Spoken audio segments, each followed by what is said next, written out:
Les saludo a todos en el nombre de nuestro Señor. Aquí su siervo, el pastor Juan Hildebrand.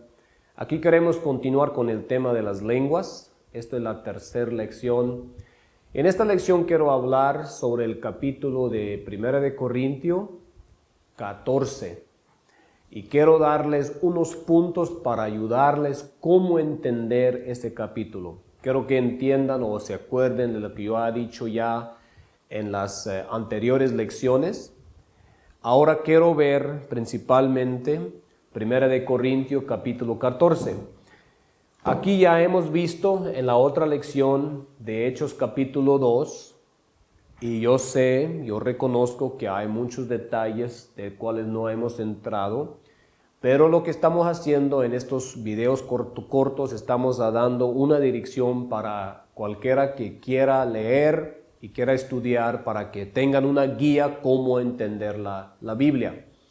Ahora, 1 de Corintios, hay doctrinas que salen de allí que realmente no es lo que estaba diciendo Pablo. Yo sé que muchos que creen en hablar en lenguas se apoyan en ese capítulo. Ahora, es importante saber cuando Pablo estaba escribiendo esa carta. Es importante saber a quién estaba escribiendo y cómo era esa congregación. Sabemos, si leemos ese capítulo, y quiero que ustedes observan y se den cuenta, pongan mucha atención cuando leen el capítulo entero. Eso era un capítulo, la iglesia de Corintios, donde habían diferentes idiomas en la misma iglesia. Habían, por ejemplo, hoy estamos aquí en otro lado del mundo, pero para dar un ejemplo, para entender, voy a usar los idiomas que nosotros entendemos. Yo hablo alemán bajo, hablo alemán alto, hablo inglés, hablo en español. Ahora quiero que ustedes se imaginen, hay una congregación por ahí en su lugar, donde de repente en el domingo o el sábado, cuando tú vas al culto, aparecen personas, hermanos que son lavados en la sangre de Jesús. Hay brasileros, y hay americanos, y hay japoneses, y hay de los alemanes que hablan alemán, y hay de diferentes idiomas en una sola congregación. Y muchos de ellos hablan nada más un idioma. Ahora quiero que te imagines, porque eso era la situación en Corintio. Por eso tengo los diferentes colores aquí. Eso representan diferentes idiomas. Por ejemplo, en español, inglés, japonés, portugués, diferentes idiomas.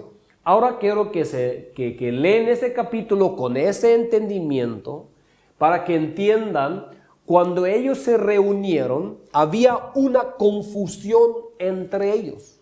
¿Por qué?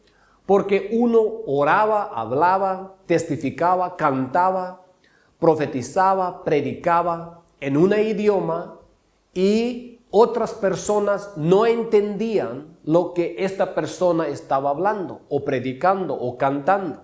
Por ejemplo, yo no hablo portugués, o yo no hablo el idioma de los japoneses. Entonces, si alguien habla en su idioma, para mí es nada, porque yo no entiendo. Por eso Pablo dice, el que habla en un idioma que otros no entienden, asegúrese que hay uno que va a interpretar lo que tú estás diciendo. Si no, tú solo estás orando a Dios, pero nadie puede decir amén. ¿Por qué? Porque nadie más entiende. Entonces, lo que la gente ha sacado de ahí es la doctrina que creen que en la iglesia donde todos hablan en español, de repente alguien se levanta entre ellos en medio de la predicación, o al final cuando están orando, o mientras el predicador está predicando. Yo he visto estas cosas.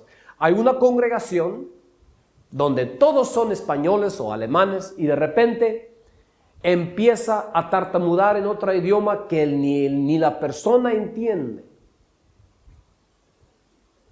Eso es raro. Eso no es lo que pasaba aquí.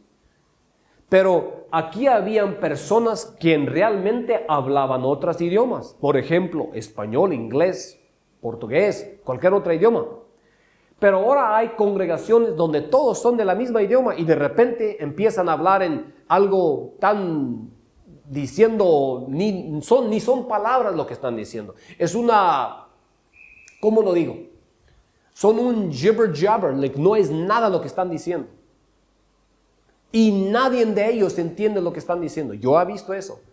Y ellos pretenden que eso es lo que estaba pasando en Corintios. Eso no es cierto. Lo que había aquí en Corintio, habían gente, naciones, tribus que hablaban diferentes idiomas. Y cuando ellos se congregaban para el culto, claro que uno tenía mensaje, otro tenía un canto. Y si uno cantaba, el otro que no hablaba el idioma de aquel no entendía. Y allí eso causaba una confusión entre la congregación. Y cuando Pablo estaba escribiendo la carta, estaba poniendo esto en orden.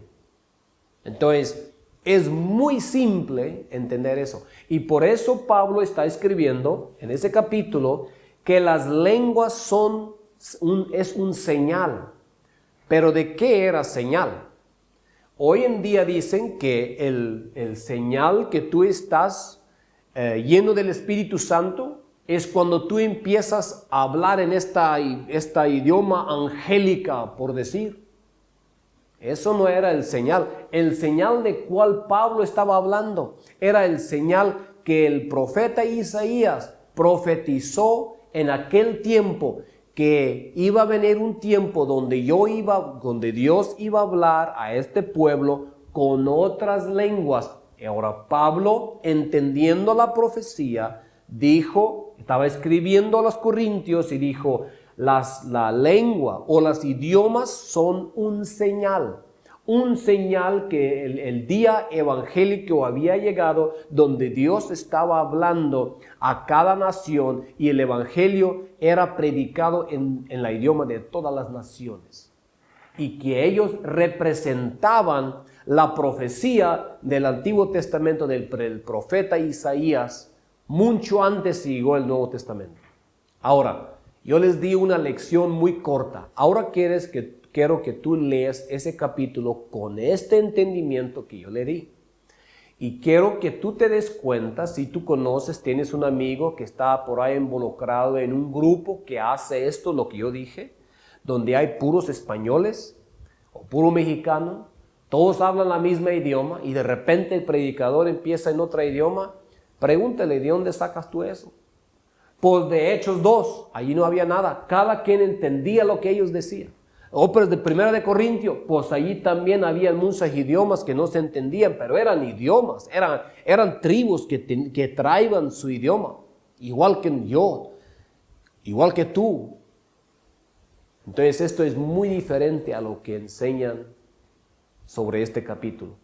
Ahora quiero que tú lees ese capítulo, date cuenta de lo que está hablando y quiero que vayas a las iglesias a escuchar con este entendimiento sobre eso. Gracias por su atención y vamos a continuar con otros temas. Muchas gracias. Bendiciones.